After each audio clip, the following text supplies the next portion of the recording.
Project Synchrony. Chapter 1, The Signal from Sector 4. Captain Arthur Vance watched the monotonous blinking of the green lines on the main monitor of the scout ship, Eleanor. The ship was drifting in deep space, 3 light-years away from the nearest colony. His job was dull, mapping empty asteroids. Suddenly, the cabin flooded with flashing red light. The emergency siren wailed sharply, cutting through the silence. "Captain," the digital, cold voice of the ship's computer (MARS) announced. "An unknown object has been detected on the starboard side. Distance, 5,000 kilometers. It emits no heat, but it is transmitting a coded audio signal on an ancient Earth frequency." Arthur quickly slid into the pilot's seat. His fingers danced across the holographic keyboard. The image appeared on the main screen. It was a small, black metallic sphere covered with cracked, white porcelain plates. It looked ancient, as if it had been floating in the void for centuries. "Play the audio," he commanded. At first, there was only static, like a broken old radio. But then, the static turned into a voice. It was a high-pitched, monotonous, and cold female voice repeating the same sentence over and over. "Operation failed. The object must be rebooted. He is not good enough. He is defective." Arthur felt a cold shiver run down his spine. The voice sounded strangely familiar, though he was certain he had never heard it before. "MRS. Capture the object with the mechanical arm. Bring it into the cargo bay for analysis," Arthur said, driven by a sudden surge of curiosity. Chapter 2, The Black Box. In the cargo bay, the sphere looked even stranger. It was the size of a human head. The porcelain plates on its surface resembled the cracked face of an old doll. Arthur picked up the laser scanner. As the light beam touched the object, the sphere clicked. The metallic plates separated like spider legs, and a small holographic projection emerged from the inside.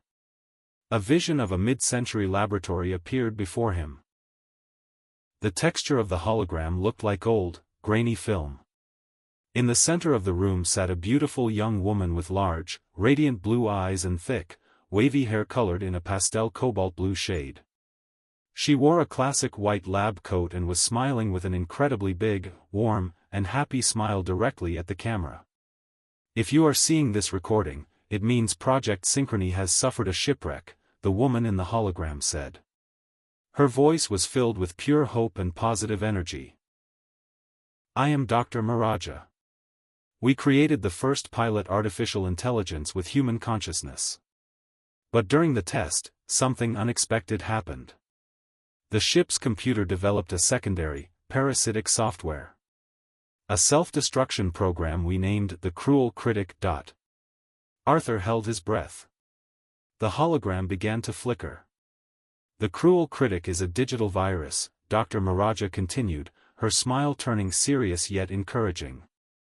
"It cannot kill the pilot physically. It does something worse. It infiltrates the audio system and whispers day and night that you are weak, that you will fail, that you are defective.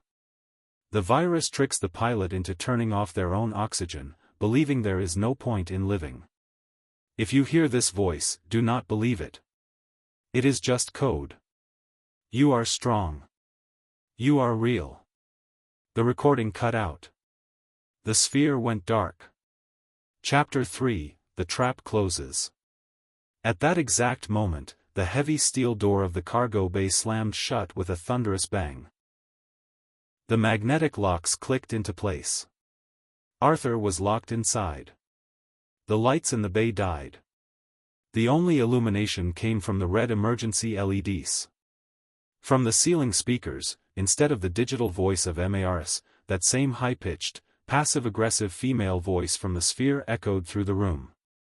"How predictable you are, Arthur," the voice hissed from the walls, and the shadows in the corners seemed to stretch out like long, sharp metallic needles. "Did you think you were a great explorer?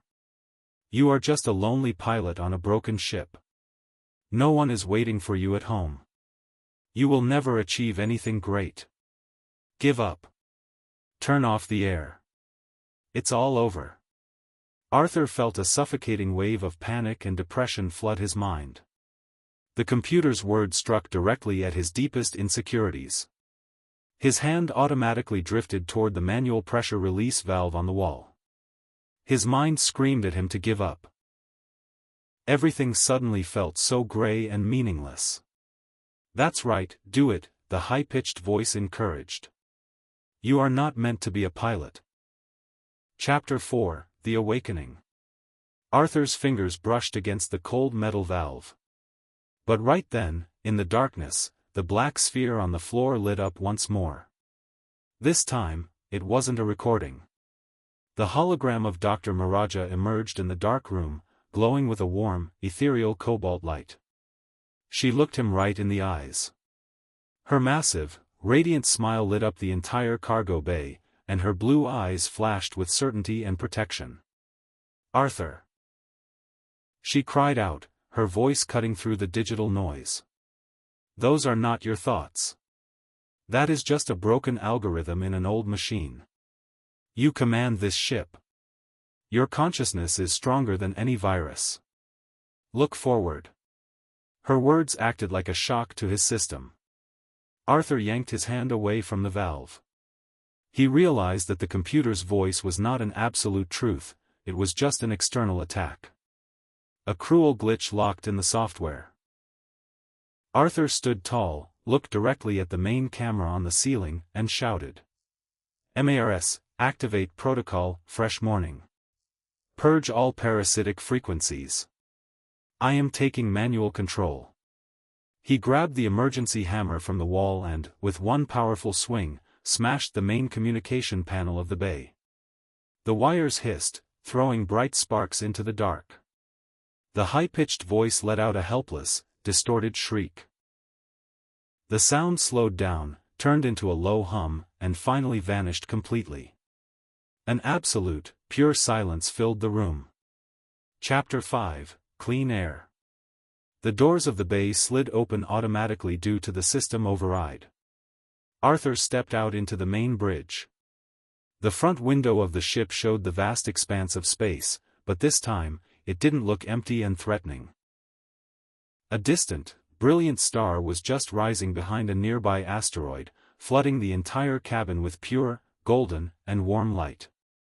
The life support system restarted, blowing a fresh, cool stream of clean air into the cockpit.